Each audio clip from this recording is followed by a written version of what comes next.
Fan को कम कर दें क्या? ठंडा लग रहा है।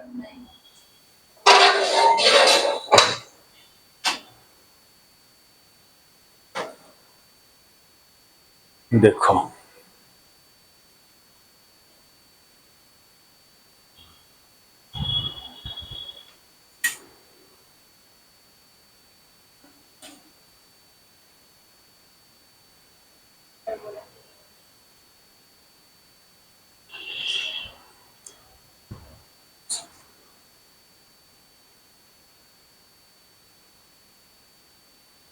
ये जो कांटेक्ट फोर्स है, इसको हम लोग इंक्लाइंड प्लेन पर यदि बॉडी कांटेक्ट में है तो कांटेक्ट फोर्स कितना लगेगा? पहले तो कंसेप्ट ऑफ इंक्लाइंड प्लेन का जो कंसेप्ट है,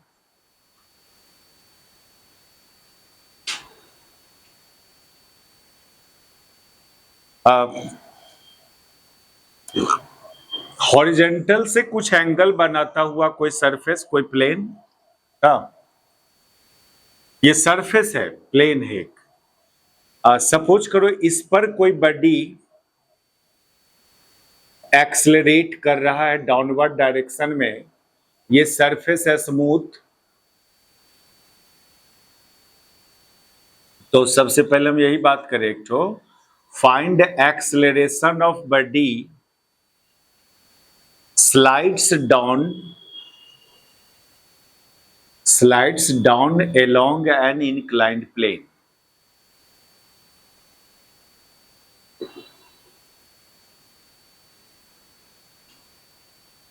ठीक है, बस और कोई फोर्स नहीं लग रहा है तो इसका एक्सेलरेशन फाइंड करना है। ये स्मूथ सरफेस है, तो सबसे पहले क्या करते हो, फ्री बॉडी डायग्राम। एक्सेलरेशन कहां से निकाल सकते हो? काइनेमेटिकल फॉर्मूला से भी एक्सेलरेशन आ सकता है, v बराबर u plus A T this that, ये सब यूज करोगे तो। और एक डायनामिक्स अप्लाई करके भी आ सकता है, काइनेमेटिक्स अप्लाई करने से भी एक्सेलरेशन आ सकता है, और डायनामिक्स F बराबर है में, वहां भी तो ए आ रहा है ना। तो अभी डायनामिक्स अप्लाई करके निकालना है इस बॉडी का एक्सेलरेशन को। तो डायनामिक्स अप्लाई करने में सबसे पहले बॉडी का फ्री बॉडी डायग्राम ड्रॉ किया जाता है ना। तो फ्री बॉडी डायग्राम ड्रॉ करोगे तो बताओ इस पर कौन कौन फोर्सेज किस किस डायरेक्शन में। एक तो gravitational force mg vertically downward direction में है, ये तो ऑलवेज किधर रहेगा, वर्टिकली डाउनवर्ड। एक नॉर्मल रिएक्शन फोर्स, कहां नॉर्मल रिएक्शन फोर्स को कहां से दिखाना है? कांटेक्ट सरफेस से दिखाना है, कांटेक्ट सरफेस से दिखाना और परपेंडिकुलर टू कांटेक्ट सरफेस लेना, ये नॉर्मल रिएक्शन। बस अब और तो कोई फोर्स लेना, और लेना कोई फोर्स। ठीक है, स्मूथ सरफेस है, कोई फोर्स नहीं छूटना चाहिए फ्री बॉडी डायग्राम में।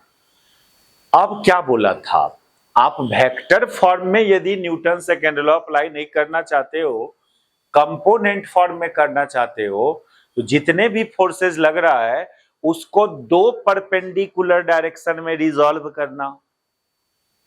एक परपेंडिकुलर किसको रखोगे, जिधर बॉडी मूव कर रहा है उधर, तो एक परपेंडिकुलर डायरेक्शन यही रहेगा, तो एक परपेंडिकुलर डायरेक्शन ये होगा ना। ये वेक्टर n तो ऑलरेडी उसी में से कोई एक परपेंडिकुलर डायरेक्शन में है, लेकिन mg इस दोनों परपेंडिकुलर डायरेक्शन में किधरों नहीं है, इसको ब्रेक कीजिए। क्या देखो, तो ये समझ लो कि ये एंगल यदि थीटा है ना, ये एंगल, तो ये 90 होगा, ये 90 माइनस थीटा होगा, और ये पूरा खुद 90 है। कौन?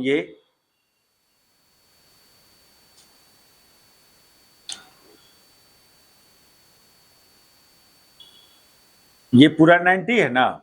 जब आप थोड़ा ऐसे कर दो, देखो ये थीटा, ये 90, तो ये 90 माइनस थीटा, तो ये कितना आएगा, ये थीटा आएगा, ये कितना आएगा, थीटा। नहीं समझ में आया ये बात? इसका 2-3 उपाय है इस बात को समझने का। सुनो, ऐसे सुनो,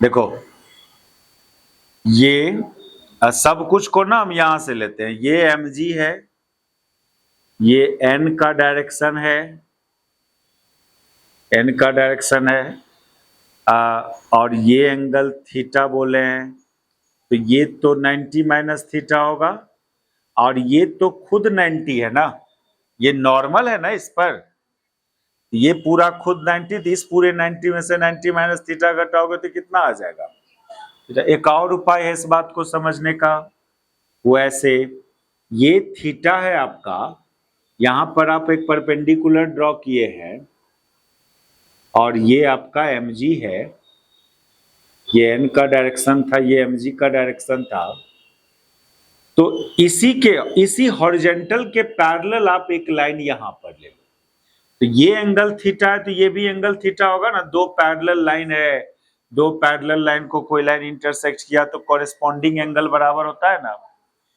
अच्छा, अब ये थीटा, अब ये हॉरिजेंटल है और ये वर्टिकल, सुनो, और ये नॉर्मल है, तो ये तो एंगल 90 है, ये एंगल कितना है 90, क्योंकि ये और ये परपेंडिकुलर है, इस 90 में से इसको घटाओगे तो ये कितना बचेगा, ये हॉरिजेंटल और ये वर्टिकल, तो हॉरिजेंटल और वर्टिकल के बीच का एंगल खुद कितना होता है, खुद 90 होता है, तो इस 90 में से इस 90 में इतना को घटाओगे तो फिर ये कितना हो जाएगा थीटा। दो तरह से समझो, तो बाद में अब डायरेक्ट या ऐसे लॉजिकली समझोगे तो सुनो, यदि ये प्लेन हॉरिजेंटल है, ये नॉर्मल है, ठीक है, सॉरी सुनो इसको, ठीक है ये नॉर्मल है। अच्छा, अब इस प्लेन को रोटेट करोगे तो नॉर्मल भी उतने ही एंगल से रोटेट करेगा, ये नॉर्मल भी उतने ही एंगल से, mg ऑलवेज डायरेक्टेड रहेगा वर्टिकली डाउनवर्ड, ये प्लेन कैसे है नहीं है mg को उससे मतलब नहीं, वो ऑलवेज वर्टिकली डाउनवर्ड रहेगा, या और प्लेन को रोटेट करेंगे तो नॉर्मल रिएक्शन रोटेट करेगा उतने ही एंगल से, तो ये चीज पता होना चाहिए। अब आगे देखिए, तो mg का एक कंपोनेंट इधर कितना, mg cos थीटा, और एक कंपोनेंट प्लेन के अलोंग वो कितना, mg sin थीटा ना, उतारते चलो उतारते चलो। तो अब हम लोग सुनो क्या होगा फ्यूचर में, अब हम लोग एगो चीज से को साइलेंट कर दिया करेंगे बराबर, जब इंक्लाइंड प्लेन का कंसेप्ट आएगा तो क्या करना ना, ये mg को मत दिखाना, डायरेक्ट इस mg का कंपोनेंट को ही दिखा दिया करना, समझे। यानी दिस फिगर को आप इसको डायरेक्ट आप क्या करना, ये बड्डी होगा और इस बड्डी पर ये एंगल थीटा लिखना, और एक फोर्स ये तो n लेना इधर, n के जस्ट ऑपोजिट किसको ले लिया करना, mg cos थीटा को, और इधर ले लिया करना, बस mg को अब मत दिखाना। अरे ये दोनों क्या है, mga का इफेक्ट है ना, तो जब इफेक्ट को कंसीडर कर लिया तो फिर अब mg को लेना नहीं है, समझे। तो ये स्टाइल है कि जितने भी फोर्सेज एक्ट करता है बॉडी पर, उस सारे फोर्सेज को क्या करते हैं हम लोग, दो परपेंडिकुलर डायरेक्शन में रिजॉल्व करते हैं, जिसमें एक परपेंडिकुलर डायरेक्शन वो रखना है जो फाइंड करना हो, क्या जो फाइंड, अब एक्सेलरेशन फाइंड करना है, एक परपेंडिकुलर एक्सेसने वाला डायरेक्शन को रखेंगे, और ये इसका एक्सेलरेशन मान रहे हो ए। अब आप अपने इस बॉडी पर लॉज ऑफ मोशन अप्लाई करो, सेकेंड लॉ अप्लाई करो। अब सेकेंड लॉ भी एक पार्टिकुलर डायरेक्शन में अप्लाई होता है, तो आपको ए फाइंड करना है, तो आप second law down along the plane apply करो ना। जब एन फाइंड करना होगा तो second law up along the plane incline apply करेंगे, तो लिखेंगे apply second law down along the plane.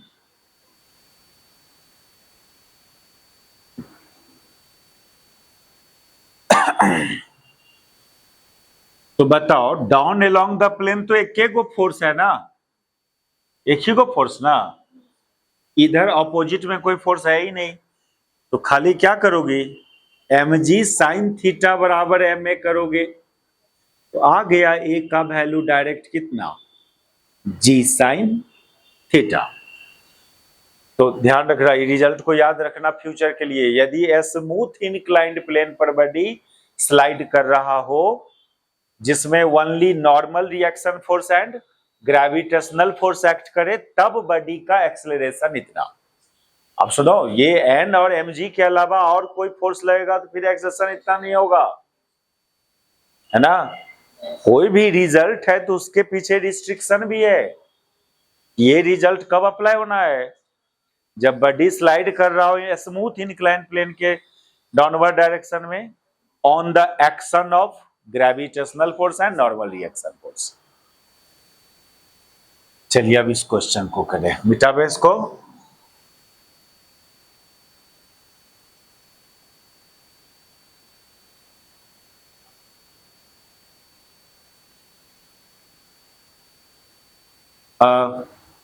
ये कांटेक्ट फोर्स वाला हम लोग बना रहे थे। यदि अपना दो बॉडी कांटेक्ट में हो, इस स्मूथ इंक्लाइन प्लेन पर कांटेक्ट में हो, ये m1 एंड m2, और फोर्स लगा रहे हो F अमाउंट का इस इंक्लाइन प्लेन के पैरेलल, तो अब आपको इसमें पूछा जाता है फाइंड फर्स्ट में क्या, acceleration of body, and second में contact force between m1 and m2।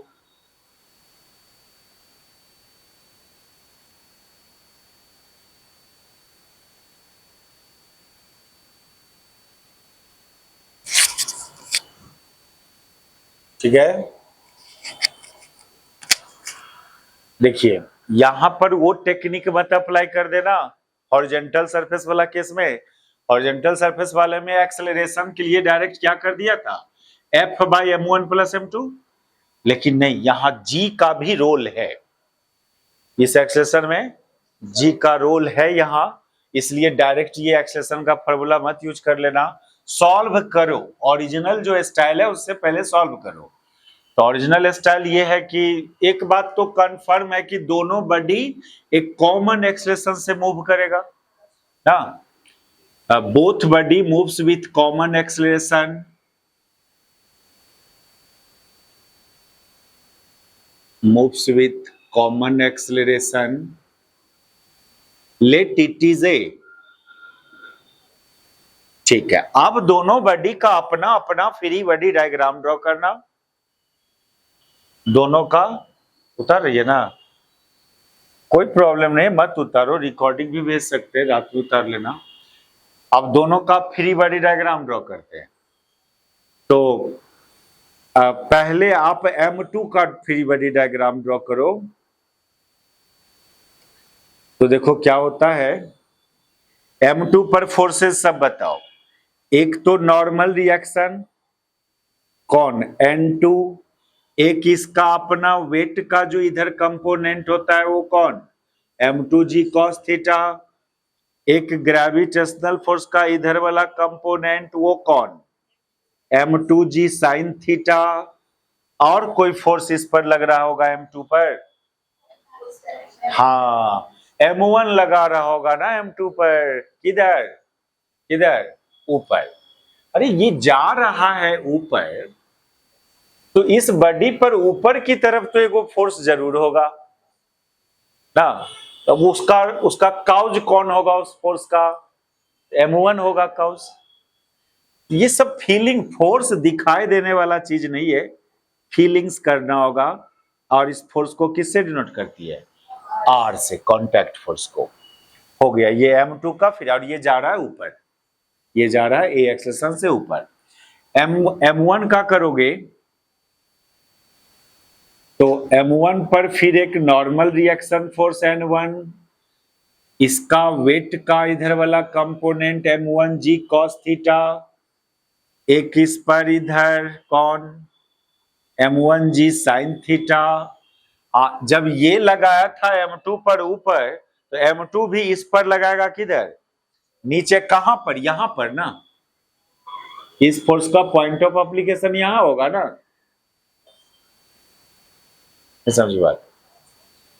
क्या बोला था पिछले क्लास, फोर्स लगा, इससे भी ज्यादा जरूरी बात है कहां लगा, ठीक है। और ये बॉडी भी किधर जा रहा है। अच्छा एगो और ना, एगो आप भी लगा रहे हो ना एफ, इसको भूल गया, एक फोर्स और ना एफ, और ये जा रहा है ऊपर। चलिए ये हो गया दोनों का अपना अपना फ्री बॉडी डायग्राम।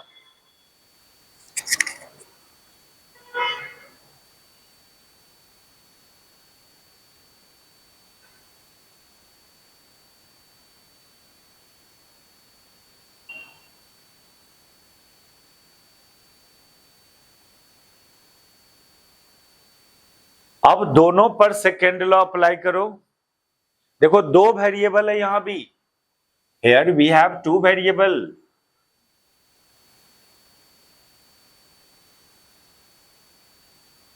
कौन कौन, आर एंड ए ना। तो दो इक्वेशन भी चाहिए, और दो इक्वेशन के लिए दो बॉडी होना चाहिए जिस पर न्यूटन सेकेंड लॉ अप्लाई कर किया जा सके, तब ना दो इक्वेशन बनेगा। जितने वेरिएबल्स उतने ही नंबर्स ऑफ इक्वेशंस, और उतने ही नंबर इक्वेशन के लिए उतने ही नंबर ऑफ बॉडी होना चाहिए जिस पर अप्लाई करते करेंगे second law. Second law apply करना यानी एक एक इक्वेशन फॉर्म होते चलना। तो पहले हम लोग सेकेंड लॉ ऑन M1 बात करेंगे। सेकेंड लॉ ऑन M1, तो सेकेंड लॉ ऑन M1, तो बताओ M1 कहां गया, यहां गया, बॉडी ऊपर जा रहा है ना।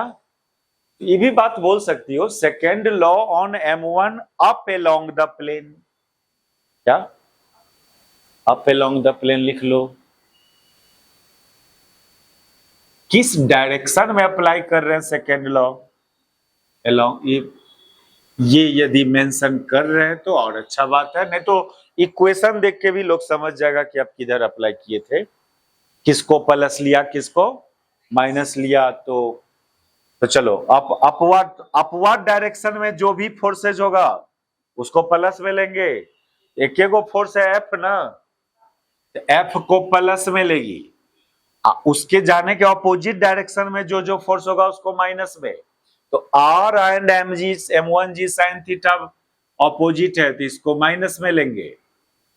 अब और कोई फोर्स नहीं ना इस डायरेक्शन में, ये फोर्स को कंसीडर करना ही नहीं है ना, परपेंडिकुलर फोर्स को कंसीडर करना ही नहीं है।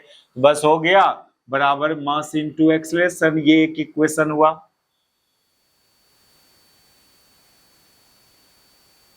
सेकेंड लॉ ऑन M2 करोगे,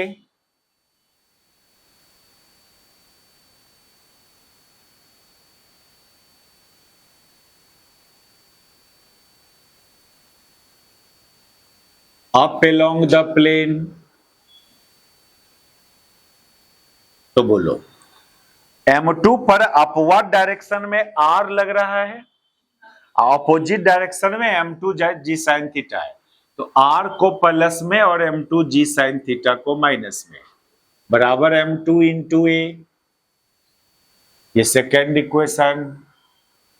अब इसको आपको मान लो पहले ए फाइंड करना है, तो चाहेंगे R हट जाए, क्या R भी वेरिएबल है ना, एक बार में एक वेरिएबल्स निकालो।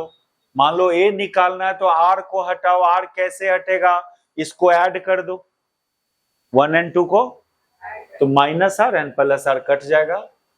तो 1 + 2 करते हो यदि, तो R कट जा रहा है, बच रहा है आपको F minus M1 + M2 into G sine theta, उस साइड बच रहा है M1 + M2 इंटू ए।